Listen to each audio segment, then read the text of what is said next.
Hi, Steve. It's Saturday at like 11 a.m.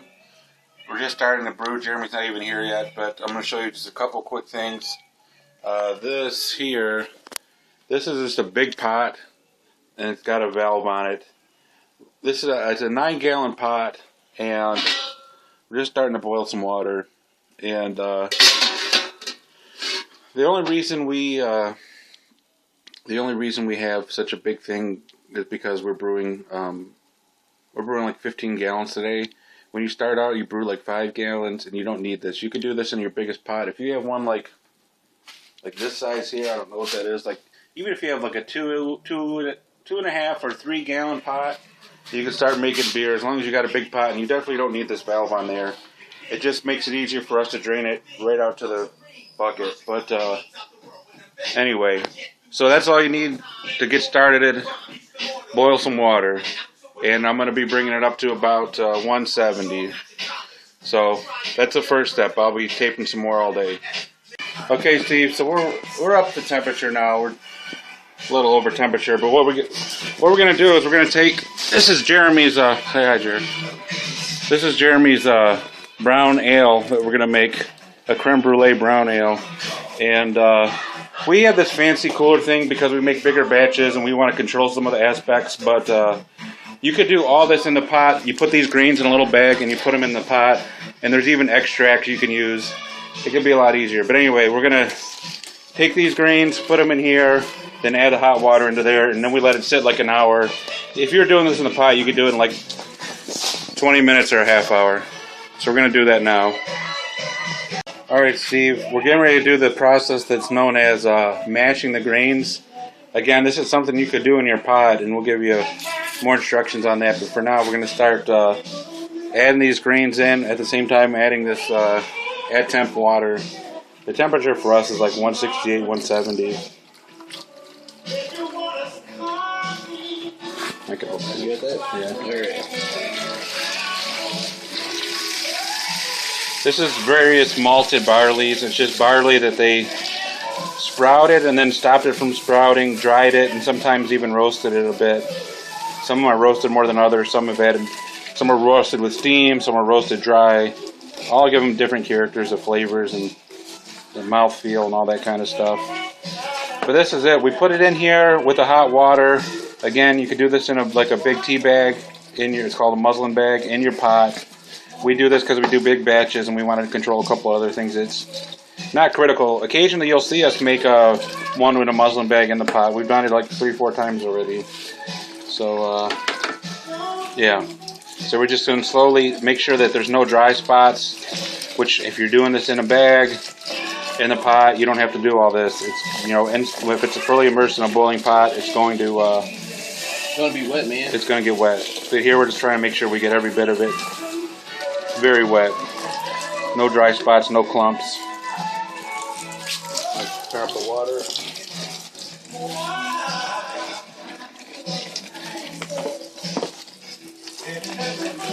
I wish you could smell this right now. It smells like a bakery, but not a bad bakery. Not a bakery making cupcakes, a bakery making like seriously good bread.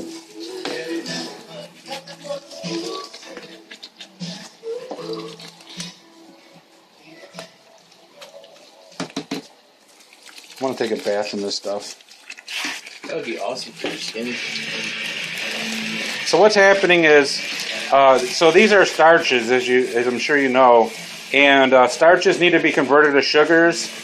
And the way we do that is we introduce the hot water, and the enzymes that are already in the barley break up the starches into sugars, and the sugars are what's going to turn into the beer. So we're going to fill this up until we got a good amount of water. It's about like 1.5 liters of water per pound of grains, and we're gonna just we're gonna close this cooler up and seal it up tight, and then let it sit for an hour. And while it's sitting there for an hour at temperature, it's gonna convert all the starches in here to sugar. All right, I'm gonna finish up, and then we'll tape what's next. So we have the cooler under this massive blanket, and we have weights on top to keep the lid down strong. because we got it at about 154 degrees in there, and that's right where we want to keep it, and so we keep it covered up in there. Well, don't just show them the blankets. We got a cooler in there. It's in there. Weights on top. Weights aren't really necessary if you actually have a nice cooler. Yeah, this was an old beat-up cooler. Anyway, if you're doing it in the pot, you just turn the flame down low to keep it at the temperature you want. So you don't have to worry about that in the pot, but we're doing it in here to... It's a long story. I'll explain it later. Okay, next step you'll see is us... We're going to wait an hour, and then we're going to get this stuff out of here and return it to the pot. So one of the cool things about brewing is that Jeremy wanted his brown ale that we're making to have a bit of a creme brulee flair to it. So we're caramelizing some sugar here with vanilla bean. We cut the vanilla bean out the middle, and put it in there. And we're just going to caramelize the sugar. When you're making beer, you can make it taste like whatever you want. We put peppermint in beer. We put... What else did we put in beer? It was spearmint. Or spearmint. Mustard. Yeah. Sriracha. Sriracha. We put a lot of weird things, but we put other pineapple. Where we've got plans to put cherries and stuff. We got all kinds of ideas like that. So yeah, use your imagination and have at it. Okay, so what you could see, Steve, was we let this sit here for, it's been in there for like, well, I'm all fogged up. For an hour, a little more. We tested it to make sure it's converted, but you don't have to do that if you're brewing in a pot. And there it is coming out. Again, this is not something you're going to have to do. You're going to do all yours in a pot. So we're going to get this drained out of there into a bucket. And once it's in the bucket, we're going to take it back into a pot and boil it. Well, actually, not that pot, a different pot. And then we'll boil it, and we'll show you what we do next in a little bit. But there it is, coming out. We extracted all that out of the grains with hot water, which is something you'll do in the bag, in the pot. What we've done here is we took all that liquid that came out of the cooler in here, and we put it in here, and this is what you would have if you did your boil, if you did all that stuff in the bag, in the pot.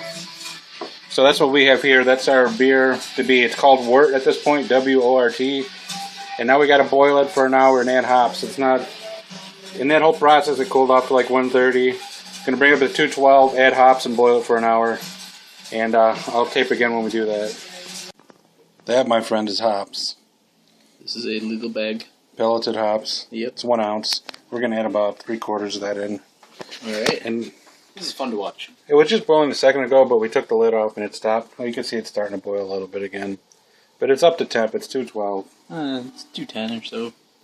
Should we wait a minute? It was just boiling until Yeah, whatever. Alright.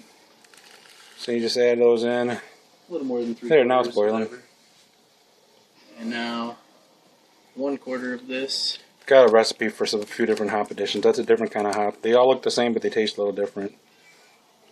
A little more, because it's a little under the alpha acid.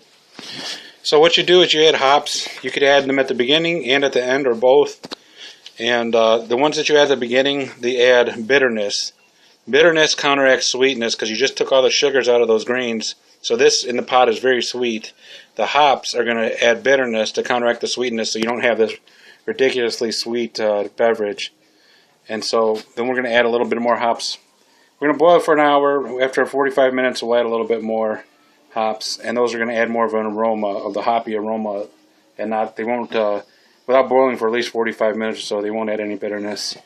So we're going to go ahead and put the lid back on this and let it boil for the next 45 minutes. Okay, this is a 6.5 gallon bucket, and what we did is we took all the stuff after it was unboiling, we cooled it off. You can cool it off just by putting it in an ice bath or some other means. We have a device that cools it for us, but you don't need to spend all that expense until you see if this is something you like. Anyway, so you pour it all into the bucket. There it is in there. And then you dump yeast into it. You just buy packets or vials of yeast. And we have this little thing here that's like growing yeast for us. But you could just buy it at the store. It's like little packets or vials.